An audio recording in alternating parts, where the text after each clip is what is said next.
오늘 하루 스마트폰 창에 떠오른 파란색 숫자들을 보며 가슴이 덜컥 내려앉으셨을 겁니다.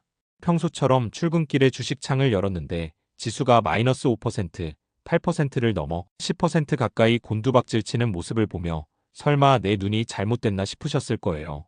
어제까지만 해도 이제는 반등하겠지라며 저점 매수를 고민하던 분들에게 오늘의 폭락은 그야말로 마른 하늘의 날벼락 같은 일이었을 겁니다.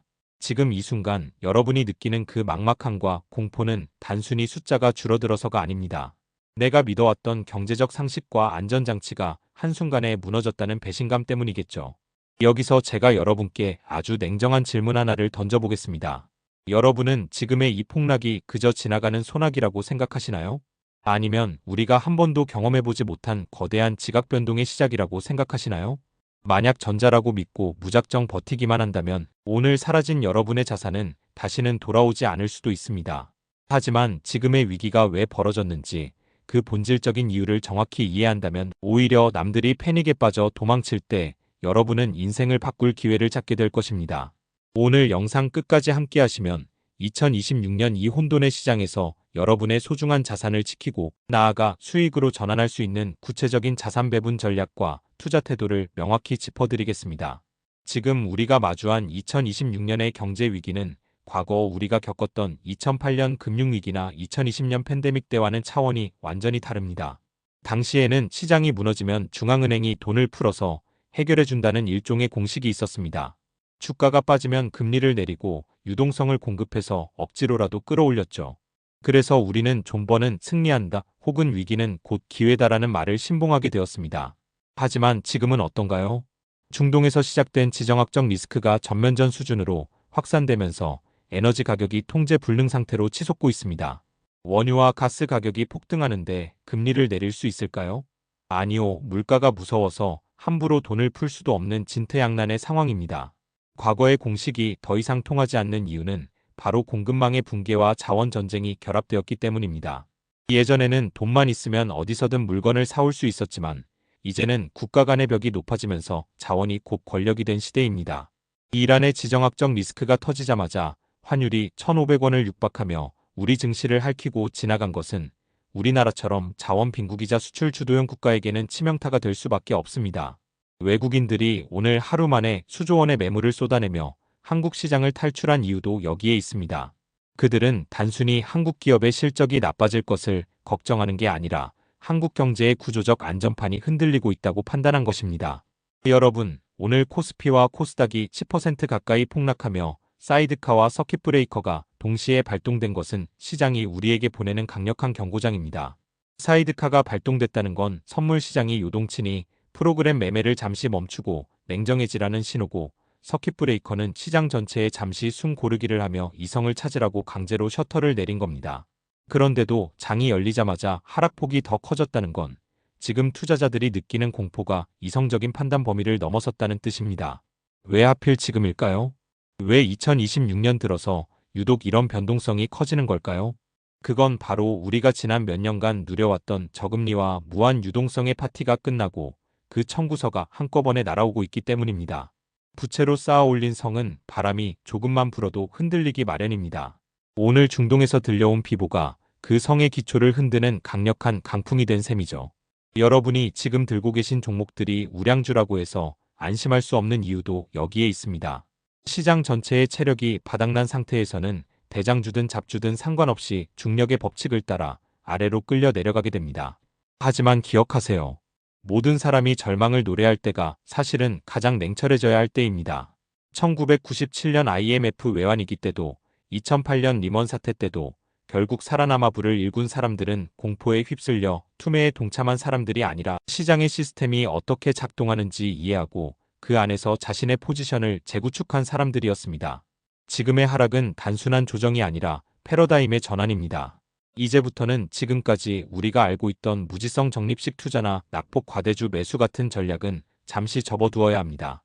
대신 이 거대한 파도가 어디를 향해 가고 있는지, 그리고 그 파도를 타고 넘어갈 수 있는 배는 무엇인지를 고민해야 할 시점입니다.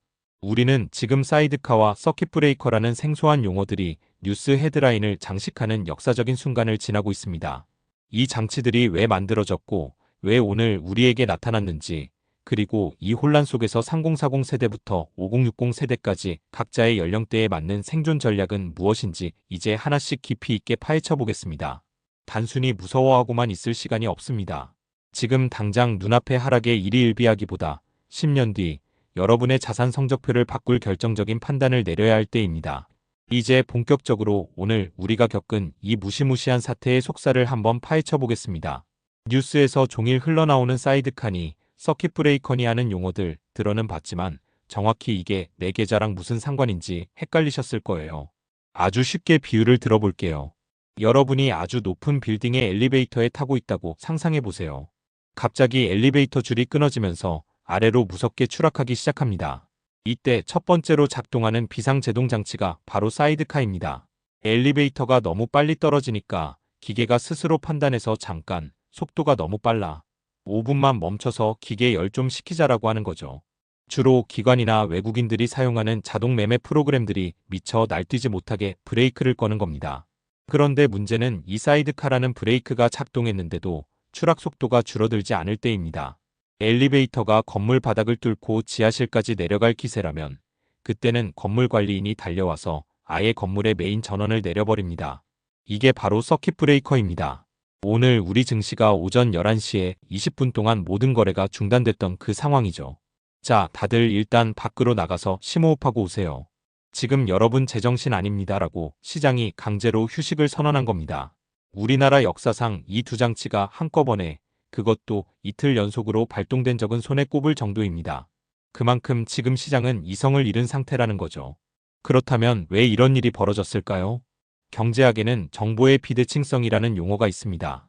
누군가는 알고 누군가는 모르는 정보 때문에 시장이 왜곡된다는 건데 지금은 반대로 모두가 공포라는 단 하나의 정보에만 매몰되어 있습니다. 중동에서 전면전이 터졌고 이란의 정세가 급변했다는 소식은 단순히 정치적인 뉴스가 아닙니다. 이건 우리 자동차에 넣을 기름값, 공장을 돌릴 에너지 비용, 그리고 우리가 수입하는 모든 물건의 가격이 폭등한다는 선전포고와 같습니다. 특히 환율이 1,500원을 찍었다는 건 정말 무서운 신호입니다. 환율은 우리나라 경제라는 배의 수평을 맞추는 평형수와 같은데 이 수치가 1,500원을 넘어가면 배가 뒤집힐 수 있다는 공포가 외국인 투자자들을 엄습합니다. 한국 시장에 돈을 넣어뒀다가는 앉아서 30% 손해보겠다는 생각에 그들이 앞다투어 달러를 챙겨 도망가는 것이죠. 여기서 여러분은 이런 질문을 하실 수 있습니다. 주가가 이렇게 빠졌으면 이제 싼 거 아닌가요?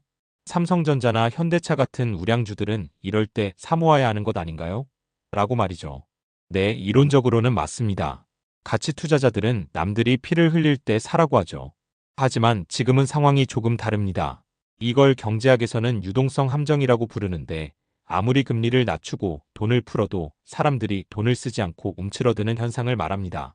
2026년의 위기가 무서운 건 단순히 주가가 빠져서가 아니라 우리가 의지했던 모든 지표가 동시에 고장났기 때문입니다. 전쟁 때문에 물가는 오르는데 경기는 나빠지는 스태그플레이션의 망령이 현실이 된 거죠. 싼 게 비지떡이라는 말처럼 바닥인 줄 알고 들어갔는데 지하실이 있고 그 밑에 맨홀이 있는 상황이 펼쳐질 수 있습니다. 과거 2008년 금융위기 때는 금융 시스템의 문제였기에 돈을 찍어내서 막을 수 있었습니다. 하지만 지금은 에너지가 부족하고 공급망이 끊기고 실제로 총칼이 오가는 물리적인 위기입니다. 돈을 아무리 찍어내도 중동의 기름을 가져올 수 없고 끊어진 반도체 공급망을 하루아침에 이을 수 없습니다. 그래서 지금의 하락은 단순한 조정이 아니라 가격의 재설정이라고 보셔야 합니다. 우리가 당연하게 누렸던 저물가, 저금리의 시대가 완전히 막을 내리고 새로운 고비용 시대에 적응하는 고통스러운 과정인 것이죠. 이 과정을 이해하지 못하고 과거의 경험에만 의존해서 떨어지면 무조건 산다는 전략을 고수한다면 여러분의 자산은 회복 불가능한 타격을 입을 수도 있습니다. 자, 여기서 제가 여러분께 한 가지 숙제를 드리고 싶습니다. 지금 여러분의 계좌를 열어보세요. 그리고 스스로 물어보십시오.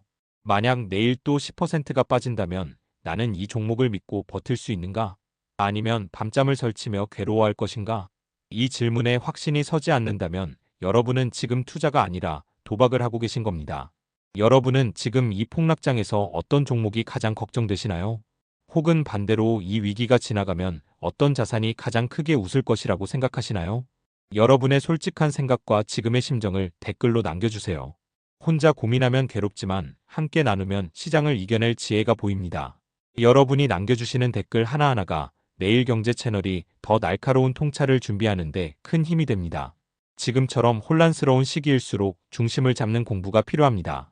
아직 내일경제의 가족이 아니시라면 지금 바로 구독과 좋아요를 눌러주세요. 여러분의 소중한 자산을 지킬 수 있는 가장 빠른 뉴스, 그리고 실질적인 행동 전략을 가장 먼저 전해드리겠습니다. 여러분의 신뢰의 결과로 보답하겠습니다. 이제 이 분석을 바탕으로 우리가 오늘 당장 실행에 옮겨야 할 구체적인 행동 지침을 말씀드리겠습니다. 3040 세대에게는 공격적인 방어가 필요하고 5060 세대에게는 철저한 생존 전략이 필요합니다. 단순히 현금을 들고 있으라는 뻔한 소리가 아닙니다. 어떤 자산으로 갈아타야 하는지, 내 포트폴리오의 비중을 어떻게 리밸런싱해야 이 파고를 넘을 수 있는지, 지금 같은 아수라장에서 우리가 당장 실행에 옮겨야 할 실전 전략입니다. 여러분, 혹시 현금도 종목이다라는 말 들어보셨죠? 하지만 지금처럼 환율이 치솟고 물가가 날뛰는 2026년의 위기 상황에서는 이 말이 조금 더 업그레이드 되어야 합니다. 단순히 현금을 통장에 묵혀두는 것이 아니라 어떤 상황에서도 나를 지켜줄 수 있는 무기로 바꾸는 방어적 자산 배분이 핵심입니다. 우선 오늘부터 당장 여러분의 포트폴리오에서 30%의 현금 비중을 확보하시길 권해드립니다. 이미 물려 있어서 현금이 없어요라고 하시는 분들도 계시겠지만 냉정하게 보셔야 합니다. 지금처럼 변동성이 극심한 장세에서 현금이 없다는 건 총알 없이 전쟁터에 나간 것과 같습니다. 설령 손절을 조금 하더라도 내일 더 좋은 기회가 왔을 때 잡을 수 있는 체력을 마련해 두는 것이 훨씬 중요합니다. 특히 지금처럼 환율이 1,500원을 위협할 때는 달러 자산이나 금과 같은 안전자산이 여러분의 계좌를 지탱해주는 든든한 버팀목이 되어줄 것입니다. 연령대별로 조금 더 구체적으로 들어가 볼까요? 먼저 경제적 자유를 꿈꾸는 3040 세대 여러분, 여러분은 지금의 폭락을 인생의 기회로 전환해야 합니다. 3040 세대는 앞으로 투자할 시간이 많이 남아 있습니다. 그렇기에 지금 당장 파란색 숫자에 일희일비하기보다는 이번 사태로 인해 시장의 패러다임이 어떻게 바뀌는지를 관찰하세요. 에너지 공급망이 깨지고 지정학적 리스크가 상수가 된 시대에는 압도적인 기술력을 가졌거나 원가 상승분을 가격에 전가할 수 있는 글로벌 1등 기업들만이 살아남습니다. 지금은 모든 종목이 같이 떨어지지만 안개가 걷히면 진짜 보석이 드러날 겁니다. 그 보석을 담기 위해 지금은 공부하며 기다리는 인내심이 필요합니다. 반면 은퇴를 준비하거나 이미 은퇴하신 5060 세대 여러분께는 철저한 생존을 강조드리고 싶습니다. 지금은 수익률을 10% 더 올리는 것보다 내 자산의 10%를 잃지 않는 것이 수만 배 더 중요합니다. 주식 비중이 지나치게 높다면 이번 반등 기회를 이용해 비중을 대폭 줄이시고 배당주나 채권 혹은 확정금리형 상품으로 자산을 분산하여 현금 흐름을 확보하는 데 집중하셔야 합니다. 중장년층에게 가장 무서운 적은 하락장이 아니라 조급함에 무리한 물타기를 하다가 노후 자금을 통째로 잃는 것입니다. 지금은 공격보다 수비에 치중하며 폭풍이 지나가길 기다려야 할 때입니다. 오늘 내용을 다시 한번 정리해 보겠습니다. 2026년 3월 4일 우리는 중동발 리스크로 인한 이틀 연속 사이드카 발동과 10%에 육박하는 폭락이라는 역사적인 순간을 목격했습니다. 사이드카와 서킷 브레이커는 시장이 우리에게 멈추라고 보내는 강력한 경고였습니다. 과거의 저금리, 저물가 공식은 이제 유효하지 않습니다. 고환율과 고물가가 지배하는 새로운 시대에는 현금 비중 30%를 유지하고 안전자산으로 포트폴리오를 방어하며 각자의 생애 주기에 맞는 냉정한 대응이 필수적입니다. 여러분, 시장은 늘 우리를 시험합니다.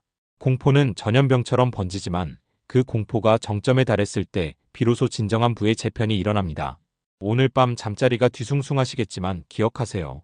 해 뜨기 전이 가장 어두운 법입니다. 다만 그 해가 떴을 때 살아남아 웃을 수 있는 사람은 지금 이 어둠 속에서 등불을 켜고 길을 찾는 사람뿐입니다. 제가 그 길을 찾는 여러분의 든든한 동반자가 되어드리겠습니다. 오늘 영상이 여러분의 불안을 덜어드리고 실질적인 도움이 되었다면 좋겠습니다. 여러분은 오늘의 위기를 어떻게 이겨내고 계신가요? 나만의 위기관리법이나 궁금한 점이 있다면 언제든 말씀해 주세요. 여러분의 목소리가 다음 통찰을 만드는 가장 큰 영감이 됩니다.